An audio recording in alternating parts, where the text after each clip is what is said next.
Kelleher going for 12.5 million, rising to 18, that might feel low, considering that not long ago we thought we could get about 40 million for him. And I'm sure with just a year left on his contract, as has been the phrase around Anfield for quite some time now, we're grateful to get some money for him. It is frustrating, I guess, because a lot of people think, well, could we have done with Jaros in there? What would we have done? Maybe we could have for the rest of the season. I think Jaros is a very good goalkeeper. But I think I think Liverpool really doubled down on this season and said, we will stick with this team. No matter what happens, we're not getting rid of these guys. And we're going to try and win something big with this side. And that feels now to be a very good payoff for this Liverpool team. First of all, it's got them a Premier League title. And I think that makes some of these players irrelevant in the point of why did we keep those players. It doesn't matter what player we kept. It matters that we kept them and we showed we will make you good if you're here. You will be part of our institute. There is a mixed future here. We'll win the Premier League and then you'll go. And I think the interesting aspect with that is, if I'm not being clear enough about that, what I mean by that is Liverpool probably received massive bids for Diaz and Kelleher and Trent and all these guys. And we could have let them go and gone, yeah, we'll win it next season. But what we said was, no, this guy is key to what we need to do now. In the same way as Kelleher is our number 2 goalkeeper right now. I know Jaros is probably capable of stepping up, but Kelleher plays the style of football that we need. And I think Jaros is very good, but I'm not 100% sure I've ever seen him playing the style that we need to with Arne.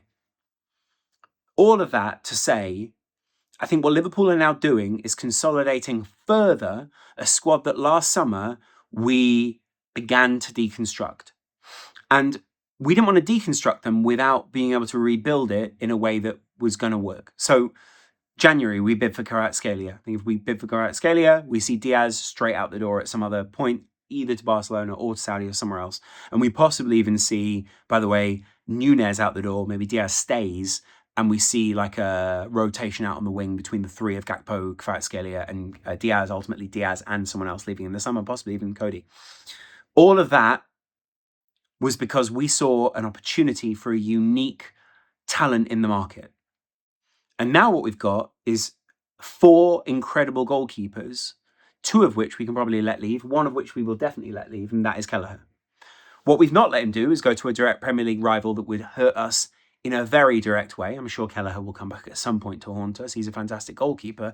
And, I have no doubt that a lot of people want to prove themselves against their previous club. That's not it's not far reach. But I also think that we then have Mamardashvili, Alisson, who I'm a little bit worried about a Raya Ramsdale style portrayal of the situation, even if that isn't the way that Liverpool are going to try to attempt to transition goalkeepers. I also wonder if Mamardashvili, by the way, is going to be used a bit of a make weight in some of these big deals this summer. I'll be very interested to see. Let's see what happens in pre-season. And then Jaros. Jaros is already a championship-winning goalkeeper in Austria, brilliant goalkeeper, and is more than a credible backup. But now, getting 12 million for Kelleher, getting 30 million for Elliott, getting however much for these other players. Liverpool are very good at finding their value in the market. And Manchester United, a couple of other teams more recently have started selling players and have found they're not particularly good at getting that reflective value in the market. Because guess what? They aren't very good at negotiating with other teams. Liverpool seem to have metrics and presentations and ideas that go with those players, which allow them to maximise the quality. And weirdly, every now and again, I think Liverpool kind of go, look, we'll take one on the chin here, but maybe there's a favour. Hey, you paid a lot for Carvalho. Why don't we help you out here a little bit? There'll be 12.5 rising to 18. What are you saying on Mbeumo, by the way? And those kind of things, right? Very often when you see Liverpool they are wheelers and dealers. They are people who are willing to do kind of bit part deals. They are people who are walking in and not just going, hey, should we get this deal done for this guy? It's an overall deal for everything.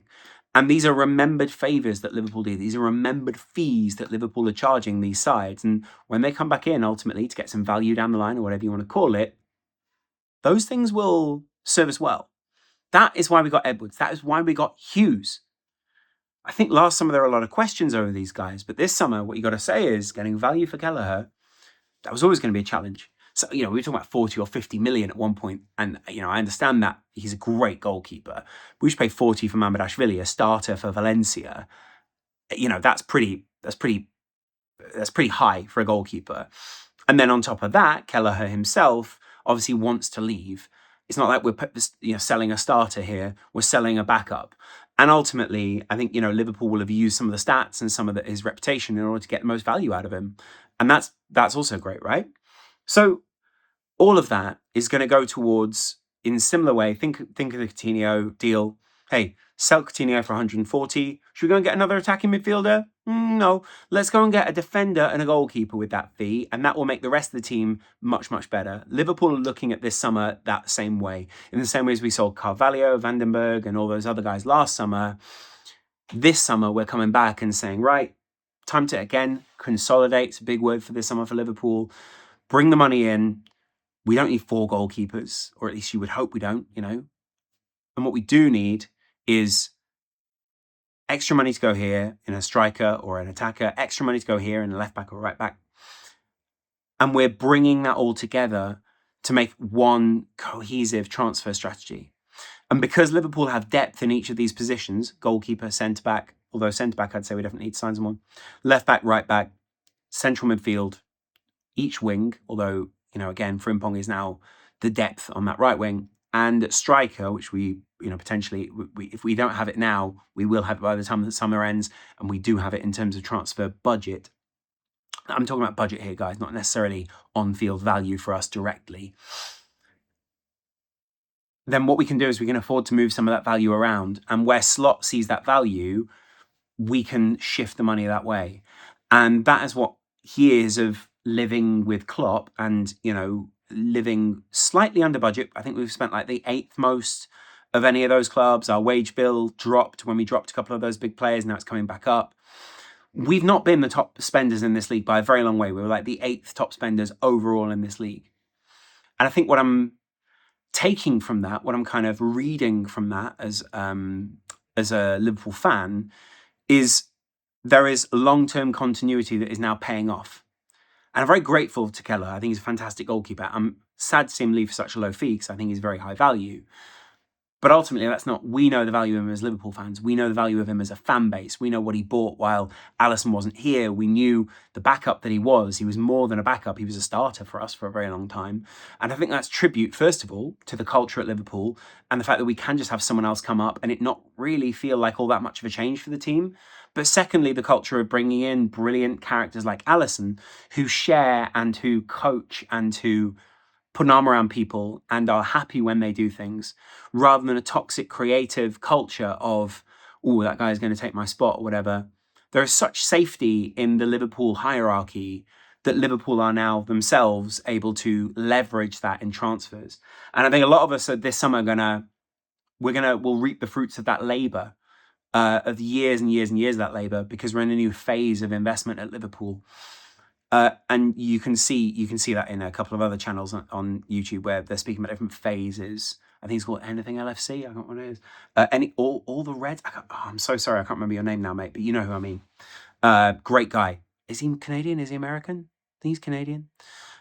Maybe American, but he has the demeanor of a Canadian. Anyway, he was speaking about us going into phase 5 and how this is now an investment period for Liverpool.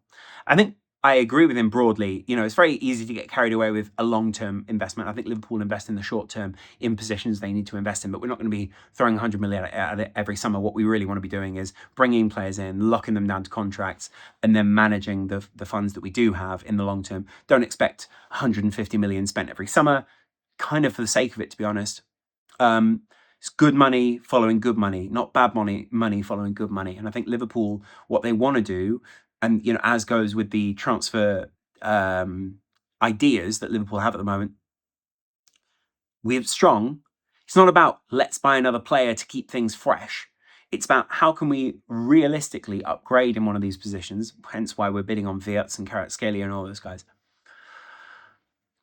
And how can we truly consolidate and make this a great 20-man squad with some fringe players, or even 18-man or 16-man squad with some fringe players that is truly capable of challenging for the league? And in the long run, that might mean seasons where someone gets injured and we're not able to compete for the title. Not next season, hopefully. But hopefully, in the long run, that never happens. But you get what I'm saying, though. I think at some point, Arsenal had it last season, City had it as well, and a lot of people have had it. You just see these things hit these teams. I think Liverpool are looking to avoid that as well by moving a couple of players on, keeping the culture fresh, bringing in new cultures. By the way, Kirkers, brilliant for the culture. Frimpong, brilliant for the culture. Bringing in Viats, brilliant for the culture. All these guys are great. They all come with a winning mentality in Frimpong and Viats. And I suppose you could say the same for Kirkers, though he's not a league winner. And each of them come in with a drive and a need to be the very best in the world. That's very much the very best in the world. Frimpong, you saw the love letters he got from his previous club, and I think you'll see the tributes that you see to Kirkes, not only for the time he's put in, but the value that he's leveraged for his own team in this period. So let me know what you guys think in the comments below. Remember that relationship now with Bournemouth, paying off. Good payment. Good to get it paid off. Great to get it paid off. They've been good people. They're some of the best. They're not the best because we're the best, but they're very good. They're very good in the way that they do their business over there. If we could do business like that, we do business like that, but we can't because we're so different. Is that an impression or is that like a bad mimic? You don't know. You'll never know. Maybe I don't listen, so I won't know. I won't need to hear it. We're equalizing. It's a word I came up with. Anyway, appreciate you guys. If you want to go and support the channel for its political beliefs as much as anything else, there is a Patreon down there. There is also a Discord. And of course, there is a Super Chat. Let me know what you guys think in the long run over this Liverpool side. Where do you think the next transfer rumour is going to come from? Who do you think is going to be? Is it Ekatike or is it Ekatika? Whichever one those it is. Or is it a whole different place? I think Liverpool might be looking to move someone on before they bring someone else in. Not that it's one in, one out, but I do think we're looking to consolidate some of those positions and put ourselves in a strong transfer position. Appreciate you guys. I'm sure, by the way, that some of you will be in the comments telling me I've missed something. Get in there. We'll do more videos. Appreciate you guys. Much love. Bye.